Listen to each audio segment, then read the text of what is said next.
ऐसा होता है कि लड़कों का प्रेफरेंस ये होता है कि हाँ इंजीनियरिंग करेगा, लड़की नहीं कर सकती, लड़की को तो बीए ही करना पड़ेगा, घर से ही करो, दूर नहीं जाना है, ये नहीं होना वो नहीं होना। तो ये कोई भी इंसान अगर देख रहा हो, उसकी कोई सिस्टर हो या उसकी कोई भी उसकी वाइफ हो, मतलब या फिर उसके रिलेशन में कोई कजिन हो, प्लीज आप उनको शेयर करें, उनको बताएं। ये बीकॉम जो स्टूडेंट है वो ऐसा नहीं है कि कोई इंपॉर्टेंस नहीं है उनकी, अच्छे से वो अपनी इंपॉर्टेंस अपनी वैल्यू बना सकते हैं इस फॉर्म को भर के और इस एग्जाम को क्रॉस करके। रिलेटिव्स बोले होंगे ना आपको कि अरे ये क्या जाएगा, ये तो आप बता दो फॉर्म भर के फॉर्म भर के बता दो कि हाँ मैं भी एनआईटी आईआईटी में जा सकती हूँ या जा सकता हूँ। हाय, अगर आप ये सोच रहे हैं कि सिर्फ और सिर्फ इंजीनियरिंग स्टूडेंट ही गेट एग्जाम दे सकते हैं तो यहाँ पे आप गलत है, क्योंकि बहुत सारे स्टूडेंट्स को ये नहीं पता है कि गेट एग्जाम कॉमर्स और आर्ट्स स्टूडेंट के लिए भी है।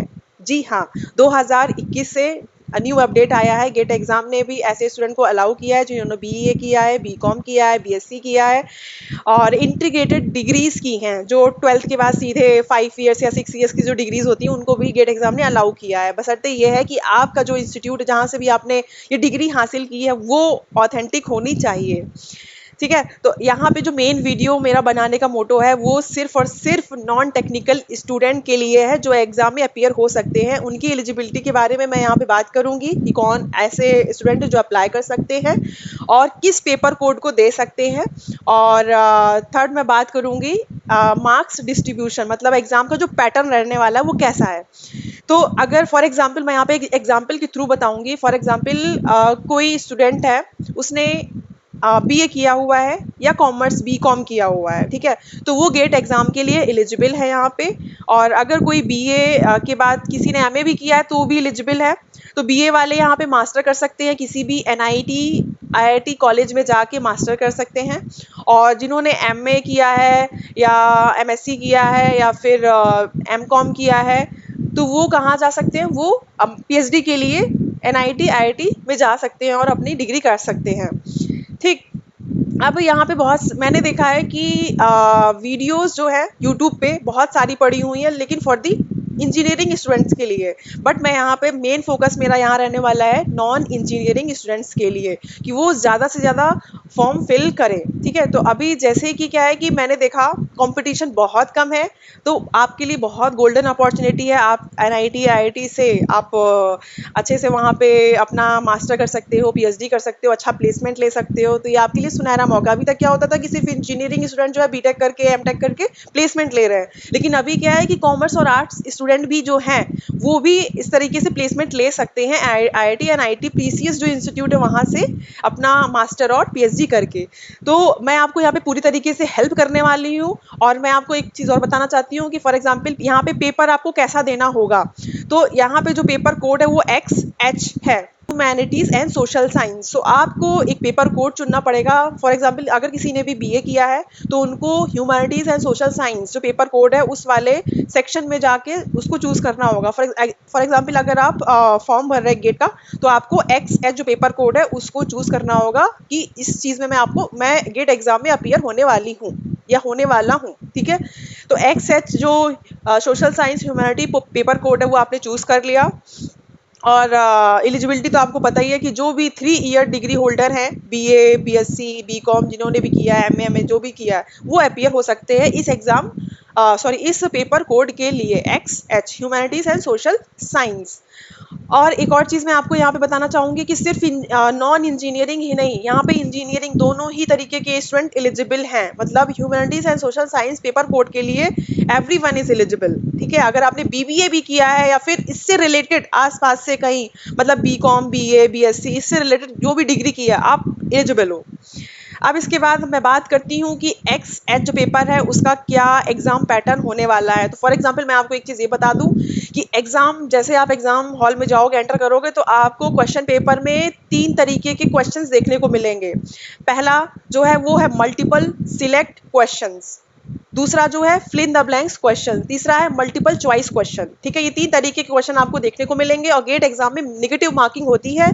बट जो फिल इन द ब्लैंक्स है और जो मल्टीपल सिलेक्ट क्वेश्चन है ये 2 तरीके के क्वेश्चंस में कोई नेगेटिव मार्किंग नहीं है। लेकिन जो मतलब वन जो चॉइस हम फिल करेंगे उसमें नेगेटिव मार्किंग है, ठीक है। मल्टीपल चॉइस क्वेश्चन वाले पैटर्न में क्वेश्चंस में नेगेटिव मार्किंग है, ठीक है। तो ये हमारा हो गया कि हाँ किस तरीके के क्वेश्चंस आते हैं। अब बता दूं मैं, जो भी ह्यूमैनिटीज एंड सोशल साइंस को चूज करेंगे, पेपर कोड को चूज करेंगे, तो उनका जो पेपर का पैटर्न रहने वाला है ऐसा है कि पूरा जो क्वेश्चन पेपर होगा आपका वो 100 मार्क्स का होगा।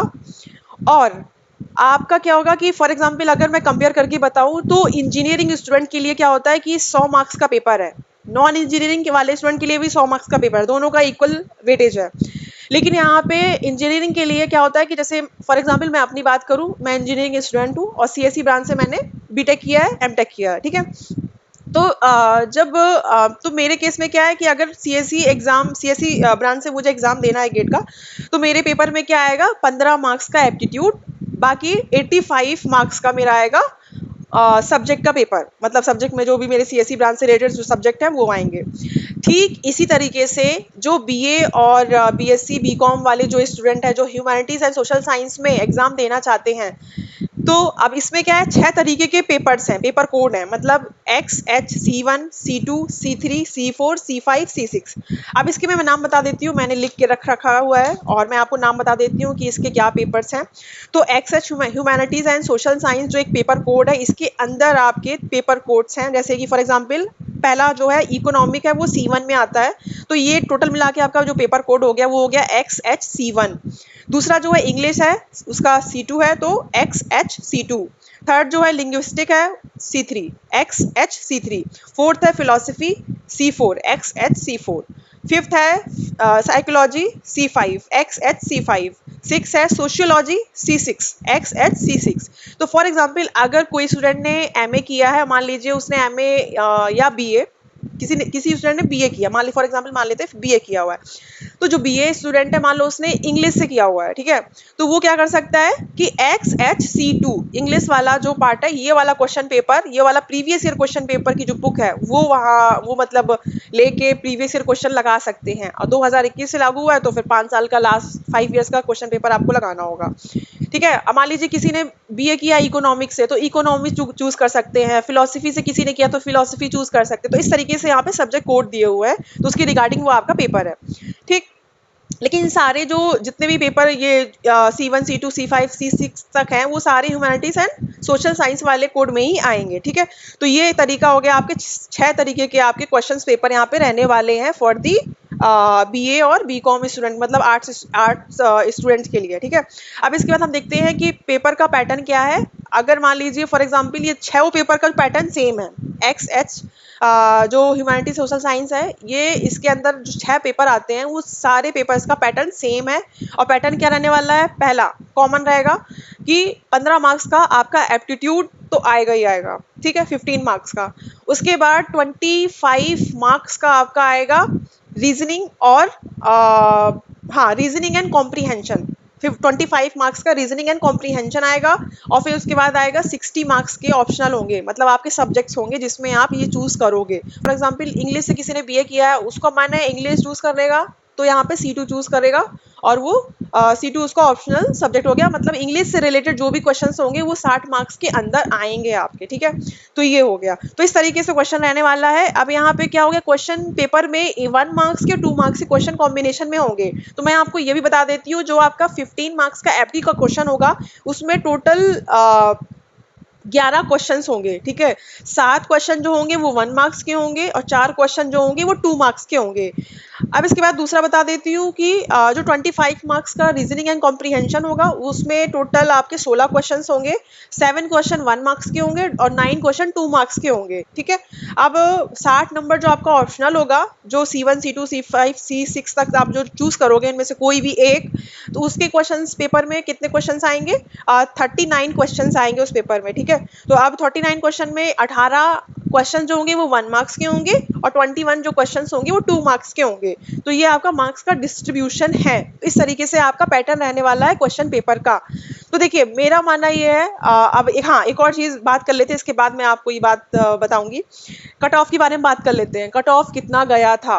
ठीक है, तो पिछले साल की बात करूंगी मैं यहाँ पे 2025 की। तो 2025 में ह्यूमैनिटीज एंड सोशल साइंस वालों का जो कट ऑफ था वो 40 मार्क्स था फॉर दी जनरल कैटेगरी। ठीक है, ओबीसी कैटेगरी के लिए 36 मार्क्स था और एससी एसटी पीडब्ल्यूडी कैटेगरी के लिए 26.6 था। तो ये कट ऑफ था। तो आप यहाँ पे सोच सकते हो कि अगर आपने एप्टीट्यूड, ठीक है, एप्टीट्यूड आपने बहुत अच्छे से पक्का कर लिया है, रीजनिंग एंड कॉम्प्रीहेंशन आपने बहुत अच्छे से पक्का कर लिया है, तो 15 + 25 मतलब कि सीधे सीधे 40 मार्क्स आपके पास हैं। मतलब आप कट ऑफ क्रॉस कर सकते हो सिर्फ और सिर्फ एप्टी और रीजनिंग एंड कॉम्प्रीहेंशन पढ़ के। ठीक है, लेकिन अभी क्या है, सिर्फ क्वालिफाई करना ही इंपॉर्टेंट नहीं है, लेकिन कंपटीशन कम है, तो हो सकता है क्वालिफाई करने पे ही आपको एक एडमिशन मिल जाए, क्योंकि कंपटीशन ही नहीं है। मैंने इसके बारे में रिसर्च भी की है और मुझे पता चला है कि फॉर एग्जांपल 2025 की बात करूंगी मैं, 7,000 बच्चों ने फॉर्म भरा है, सिर्फ और सिर्फ 7,000 बच्चों ने ह्यूमैनिटीज एंड सोशल साइंस का, जिसमें से 3,000 बच्चे एग्जाम के लिए अपीयर हुए हैं, जिसमें से 1500 बच्चे क्वालिफाई किए हैं। तो सोचिए सिर्फ 1500। तो आप ये सोचो कि कंपटीशन बहुत कम है। अगर आप क्वालिफाई भी करोगे तो आपका एडमिशन होना ही होना, वो प्रीसियस इंस्टीट्यूट में। सोचिए एनआईटी आईआईटी में अगर किसी का सपना है, फॉर एग्जांपल ऐसा होता है ना कि मैं जैसे बता रही हूँ, आप लोग पर्सनल मत लेना, बट ये जनरली होता है हमारे सोसाइटी में कि मान ली फॉर एग्जांपल कोई लड़की है लड़का है, ठीक है, तो ऐसा होता है कि लड़कों का प्रेफरेंस ये होता है कि हाँ इंजीनियरिंग करेगा, लड़की नहीं कर सकती, लड़की को तो बीए ही करना पड़ेगा, घर से ही करो, दूर नहीं जाना है, ये नहीं होना वो नहीं होना, तो ये सब चीज़ें हैं। तो मान लीजिए कि कोई लड़की है, उसने बीए किया हुआ है, ठीक है, लेकिन उसके मन में कहीं ना कहीं था कि मुझे आईआईटी एनआईटी में जाना है, ठीक है, लेकिन उसने तो बीटेक वीटेक तो कुछ किया नहीं है, तो एनआईटी एनआईटी का कैसे क्या सोचेगी वो। ठीक है, यहाँ तक कि पहले तो ये भी था कि हाँ बीएससी एमएससी भी आईआईटी एनआईटी से हो जाता था, लेकिन अभी भी होता है, लेकिन लड़कियों के लिए तो इतना, मतलब अगर ज़्यादातर लड़कियां आप देखोगे तो सब बीए करती ही हैं। ज़्यादातर, मैं ये सबकी बात नहीं कर रही हूँ, ज़्यादातर लड़कियां बीए ही प्रेफर करती हैं, क्योंकि उनके माँ बाप बोलते हैं उनको बीए करने के लिए, और बीए सिंपल है, घर पे बैठ के कर लिया आपने, ठीक है, आपको कहीं बाहर जाके बसना नहीं होता था। लेकिन अभी उन लड़कियों के लिए भी गोल्डन अपॉर्चुनिटी है, गेट एग्जाम फिल कर दो, लास्ट डेट सिर्फ एक ही दिन बचा है, और अगर लेट फी दे के भी आपको फॉर्म भरना पड़ रहा है तो भर दीजिए, क्योंकि मैं इसीलिए वीडियो बना रही हूँ ताकि आप लोग मोटिवेट हो और ये फॉर्म भरो, फिल करो, और ये बीए, क्योंकि अगर फॉर एग्जांपल मेरा सपना तो था आईआईटी एनआईटी का, ठीक है, अगर उस टाइम पे मैंने बीटेक की जगह बीए किया होता और मुझे आज ये न्यूज़ पता चलती, सच बता रही हूँ, मैं ये एग्ज़ाम का फॉर्म भरती तुरंत, सच बता रही हूँ। क्योंकि देखिए ऐसा है कि बहुत, मतलब सोसाइटीज़ में ये बीए बीकॉम ये सब की इतनी इंपॉर्टेंस नहीं है जितनी बीटेक की है, लेकिन अब चांस हमारे पास है, आप लोगों के पास है, तो आप कर सकते हो। खासकर मैं लड़कियों को बोलना चाहूँगी जिन्होंने भी बीए किया है, बीकॉम किया, प्लीज़ प्लीज़ प्लीज़ अपना एमए और एमकॉम सब कुछ अपना आईआईटी एनआईटी में करिए। किसी भी प्राइवेट या फिर किसी अदर इंस्टीट्यूट से करने से अच्छा है कि आप मेहनत करके अच्छी जगह पहुंचिए और अच्छा प्लेसमेंट लीजिए, मेरा यही कहना है। और इसीलिए मैं डिटेल्स यहाँ पे ला रही हूँ, क्योंकि ये सब डिटेल्स कहीं भी किसी भी वीडियो में अवेलेबल नहीं है। मैंने ऑलरेडी यूट्यूब पे जाके सर्च करके देखा, इतना मतलब बताया नहीं इस बारे में, 1-2 वीडियोस बनी, वो भी शॉर्ट वीडियोस है, लेकिन मैं इस चीज़ को बहुत ही अच्छे से फोकस करना चाहती हूँ, आपको बताना चाहती हूँ। बहुत सारे बच्चों को नहीं पता है, खासकर लड़कियों को। तो प्लीज़ आप ये गेट एग्जाम का फॉर्म भरो। अगर आप आज भी भरोगे, आपने कुछ पढ़ा नहीं है तो कुछ मत करो, अमेजोन या फ्लिपकार्ट में जाके इसकी बुक लास्ट 5 ईयर, जैसे कि फॉर एग्जांपल आप इंग्लिश से हो तो इंग्लिश का कोड C2 है, तो XHC2 आप डालोगे और वो आपको वहाँ पे बुक मिल जाएगी, लास्ट 5 ईयर्स के क्वेश्चंस आपको मिल जाएंगे। सिर्फ आप वो बुकलेट ही लगा लो, एक बार नहीं, कम से कम 5 से 6 बार, 7 बार 8, उसको रिपीटिशन में ही लगाओ, तो भी मैं डेफिनेटली, मैं मतलब आपसे प्रॉमिस करती हूँ कि अगर आपने सिर्फ 10 टाइम्स रिपीटिशन में आपने ये बुकलेट लगा ली लास्ट 5 ईयर्स की, जो अमेजोन और फ्लिपकार्ट में अवेलेबल है, मैं लिंक भेज दूंगी आपको, ठीक है, तो आप, सच बता रही हूँ, आपका एडमिशन पक्का ही होना है, क्योंकि कंपटीशन है कम। आप कट ऑफ जैसे ही क्रॉस करोगे, अगर आप मुश्किल से 50 मार्क्स लेके भी आए, ठीक है, तो भी आपका अच्छा खासा रैंक होगा, आप अच्छे खासे एनआईटी आईआईटी में बैठे होगे, ठीक है। तो ये है मेरा ये वीडियो बनाने का मेन मोटो। तो प्लीज़ जाग जाइए। जो भी लड़कियां बीए बीकॉम बीएससी करके बैठी हुई हैं, उनको लग रहा है कि हम कुछ नहीं कर सकते या फिर हमारा टाइम गया, तो ऐसा नहीं है। आपकी शादी भी हो गई है, बीए में हो, और या फिर आपको बहुत लग रहा है आपको कि ठीक है यार, अब मेरा करियर क्या ही बनेगा, तो भरो ना, बन जाएगा करियर, उसमें क्या है। क्योंकि गेट एग्जाम में कोई एज की लिमिटेशन नहीं है। आप दूसरे जॉब का कोई भी फॉर्म भरो, सब में होता है कि 28 ईयर्स मैक्सिमम एज लिमिट है, 27 ईयर्स एज लिमिट है, लेकिन गेट एग्जाम एक ऐसा एग्जाम है जिसमें कोई एज लिमिट नहीं है। और स्टाइपेंड अलग से मिलना है। मास्टर करोगे 12,400, पीएचडी करोगे तो समथिंग 40,000 के लगभग आपको स्टाइपेंड मिलने वाला है। तो सोचो आप कि कितना अच्छा है, और आपको टाइम पर मंथ पैसा भी मिलेगा, पढ़ाई भी होगी, और अच्छी जगह भी जाओगे, और अच्छा प्लेसमेंट भी लोगे।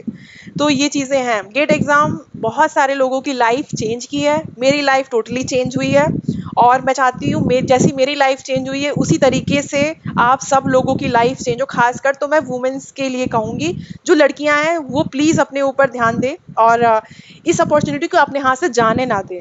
और वैसे भी गर्ल्स के लिए जो है, वुमेन्स के लिए यहाँ पे एप्लीकेशन फॉर्म सिर्फ 1000 है, तो प्लीज़ 1000 में आपका कुछ नहीं जा रहा। एप्लीकेशन फॉर्म आप फिल करो। बॉयज़ के लिए 2000 है, लेकिन अगर आप लेट फी भी अगर वुमेन करेंगी ना तो 500 एक्स्ट्रा है, तो 1500 में आपका फॉर्म भरेगा, लेकिन आपकी लाइफ बन जाएगी। ठीक है, तो आपको कुछ नहीं, एप्टीट्यूड और ये रीजनिंग और कॉम्प्रीहेंशन, ये दो चीज़ें ऐसी है जो हर एक एग्जाम में पूछी जाती है। अगर आप किसी आईएएस पीसीएस एग्जाम की तैयारी भी कर रहे हो ना, सिविल सर्विसेज की, तो भी आप इस फॉर्म को भर सकते हो, क्योंकि आपका वो एप्टी और रीजनिंग वाला पार्ट मजबूत होगा। ठीक है, क्योंकि वहाँ पे भी पूछा जाता है। बस आपको ये ऑप्शनल वाले सब्जेक्ट में थोड़ा बहुत पढ़ना होगा, वो आप पढ़ के दे सकते हो। तो आसानी से अगर आपके 45 से 50 के बीच में भी मार्क्स आ गए तो आप बहुत अच्छी जगह जा सकते हो। तो मेरा मानना यही है कि अगर एक दिन भी बचा हुआ है लास्ट डेट का, आप अप्लाई कर दो, बहुत अच्छी आपकी लाइफ होगी। ज़रूरी नहीं है कि आप बीए अभी करके बैठो तो ही अप्लाई करो, नहीं, आप बीए कर चुके हो, 10 साल हो गए हैं, 15 साल हो गए बीए करने के बाद, तो भी आप अप्लाई कर दो, क्योंकि ये कोई हार्ड इतना नहीं होने वाला। एप्टीट्यूड और ये रीजनिंग, ये सब चीज़ें आप अगर आप अभी से तैयारी करना शुरू करोगे ना, तो फरवरी में एग्ज़ाम है। अभी हमारे पास सोचिए, ये सितंबर ख़त्म होने वाला है, नवंबर, दिसंबर, जनवरी, फरवरी, 4 मंथ हैं आपके पास। 4 मंथ बहुत होते हैं। ठीक है, 4 मंथ में 40 से 50 मार्क्स लेके आने हैं, तो ये कोई बहुत बड़ा वैसा वाला टास्क नहीं है। ठीक है, तो आप कर सकते हो। और बीए होने के बाद भी कितना भी एज गैप हो गया हो, कुछ भी इससे मैटर नहीं करता, लेकिन आप प्रीसियस इंस्टीट्यूट में आप जाके अपना मास्टर कर सकते हो, पीएचडी कर सकते हो, पढ़ सकते हो, प्लेसमेंट भी ले सकते हो। अगर सोचो आप एनआईटी आईआईटी में जा रहे हो तो प्लेसमेंट के तो दरवाजे तो खुले ही हैं। ठीक है, तो बस यहीं पे मैं इस वीडियो में इतना ही बोलूँगी। ठीक है, अब मिलते हैं नेक्स्ट वीडियो में, और प्लीज़ इस वीडियो को लाइक करिएगा। और मैं लाइक छोड़ो, लाइक नहीं करना मत करना, लेकिन शेयर करना मत भूलना। कोई भी इंसान अगर देख रहा हो, उसकी कोई सिस्टर हो या उसकी कोई भी उसकी वाइफ हो, मतलब या फिर उसके रिलेशन में कोई कज़िन हो, प्लीज़ आप उनको शेयर करें, उनको बताएं। बॉयज़ को भी मैं बोलूँगी कि अगर आपके कोई दोस्त हैं जो आप लो फील करते हैं, बोलते हैं हमने बीए किया है, फिर ये वो तैयारी कर रहे हैं, तो प्लीज़ उनको एक भेजें। क्योंकि ऐसे बच्चे भी हैं जो गवर्नमेंट एग्ज़ाम की 4-4 5-5 साल से तैयारी कर रहे हैं, तो क्या पता इस फॉर्म को भर के उनकी किस्मत चमक जाए। ठीक है, तो प्लीज़ ये वीडियो ज़्यादा से ज़्यादा शेयर करिएगा। बीए बीकॉम जो स्टूडेंट है वो ऐसा नहीं है कि कोई इंपॉर्टेंस नहीं है उनकी, अच्छे से वो अपनी इंपॉर्टेंस, अपनी वैल्यू बना सकते हैं इस फॉर्म को भर के और इस एग्ज़ाम को क्रॉस करके। ठीक है, तो इस एग्ज़ाम को क्वालिफाई करके आप बहुत अच्छी रेपुटेशन भी पा सकते हो और अच्छे इंस्टीट्यूट में भी जा सकते हो। रिलेटिव्स बोले होंगे ना आपको कि अरे ये क्या जाएगा ये, तो आप बता दो फॉर्म भर के फॉर्म भर के बता दो कि हाँ मैं भी एनआईटी आईआईटी में जा सकती हूँ या जा सकता हूँ। ठीक है, तो ये बहुत हो गया मोटिवेशन, अब चलती हूँ मैं। बाय बाय, अपना ख्याल रखिएगा और वीडियो को ज़रूर शेयर करिएगा। ठीक है, बाय।